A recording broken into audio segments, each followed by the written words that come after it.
Chargesheet क्या हो? Chargesheet को हिंदी भाषा में आरोप पत्र कहते हैं।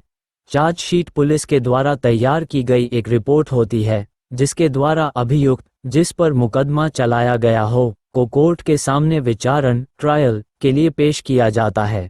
चार्जशीट में अपराध की सारी जानकारी जैसे अभियुक्तों का नाम, घर का पता, उनके खिलाफ की गई कार्यवाही, साक्ष्यों इत्यादि का विवरण देखने को मिलता है।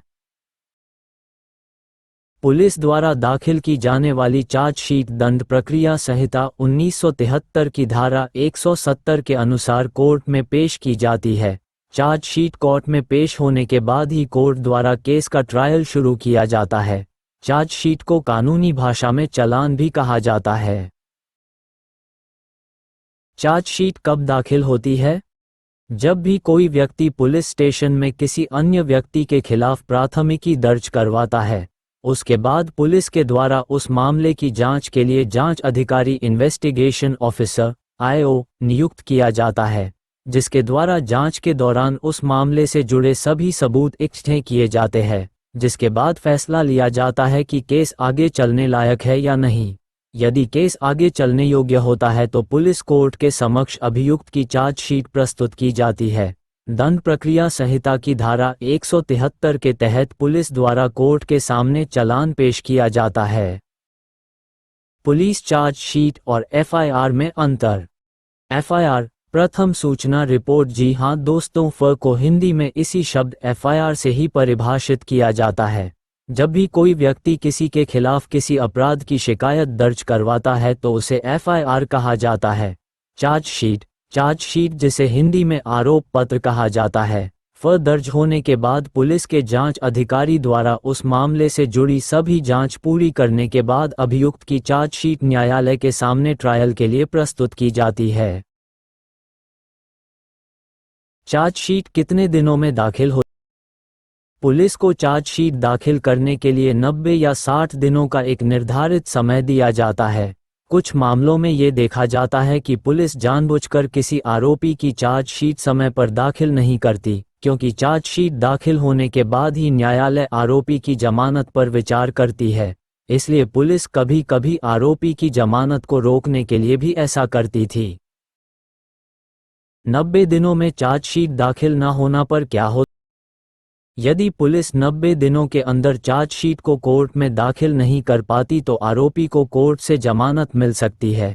यदि पुलिस निर्धारित समय पर आरोप पत्र दायर नहीं करती तो आरोपी व्यक्ति को CRPC की धारा 167(20) के तहत डिफ़ॉल्ट जमानत मिल जाती है।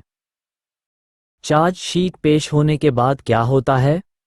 पुलिस द्वारा पूरी तरह से जांच करने के बाद अगर पुलिस को आरोपी के खिलाफ कोई सबूत नहीं मिलते तो CRPC की धारा 169 के तहत पुलिस कोर्ट में फॉल्स रिपोर्ट दाखिल कर सकती है, जिसका अर्थ होता है कि आरोपी पर लगाए गए सभी आरोप झूठे हैं।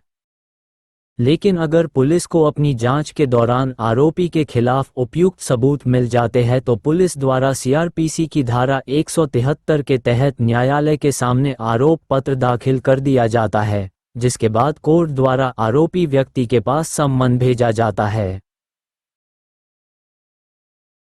सम्मन एक ऐसा कानूनी पत्र होता है जिसमें कोर्ट की मोहर लगी होती है व साथ में लिखा होता है कि आरोपी को कब कोर्ट में हाजिर होना है।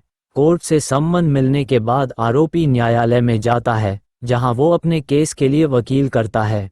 अगर आरोपी पर किसी गैर जमानती अपराध की धारा लगी हुई है तो उसे कोर्ट के ऑर्डर पर उसी समय जेल में भेज दिया जाता है। यदि आरोपी पर जमानती धारा लगी हुई है तो उसे कोर्ट से जमानत मिल जाती है, जिसके बाद केस की आगे की कार्यवाही की जाती है। चार्जशीट को चुनौती कैसे दे सकते हैं व चार्जशीट को रद्द कैसे करें? यदि आरोपी के खिलाफ लगाए गए आरोपों का सबूत जांच अधिकारी को नहीं मिलता या शिकायत के अनुसार बताए गए अपराध का कोई भी खुलासा नहीं हो पाता, तो FIR व आरोप पत्र को कोर्ट द्वारा रद्द किया जा सकता है। सुप्रीम कोर्ट द्वारा एक बहुत ही जरूरी फैसले में कहा गया है कि चार्जशीट दाखिल होने के बाद भी आरोपी द्वारा CRPC की धारा 482 के तहत FIR खारिज करने की याचिका उच्च न्यायालय में दी जा सकती है। पुलिस चार्जशीट नहीं कर रही तो क्या करें? यदि पुलिस आरोप पत्र दाखिल नहीं करती और आपके पास सभी सबूत है तो आप पुलिस की किसी वरिष्ठ अधिकारी से इसकी शिकायत कर सकते हैं। चार्जशीट दाखिल होने के बाद आरोप पत्र कोर्ट में दाखिल होने के बाद अगर आरोपी के खिलाफ अपराध के जरूरी साक्ष्य नहीं मिलते तो कोर्ट द्वारा प्रथम सूचना रिपोर्ट को खारिज कर दिया जाता है, जिसके बाद आरोपी उस केस से बच सकता है। यदि चार्जशीट में आरोपी के खिलाफ अपराध से जुड़ी शिकायत के साक्ष्य मिल जाते हैं और उस केस में जमानती धारा लगी हुई है तो आरोपी को जमानत मिल जाती है।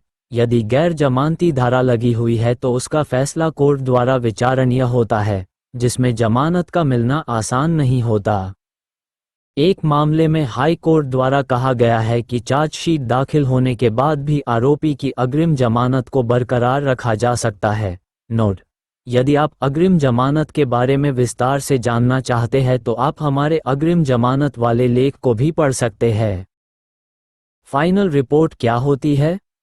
पुलिस के जांच अधिकारी द्वारा जांच पूरी करने के बाद सीआरपीसी की धारा 173 के अनुसार आरोप पत्र को चालान के रूप में न्यायालय में भेजने को ही फाइनल रिपोर्ट कहा जाता है।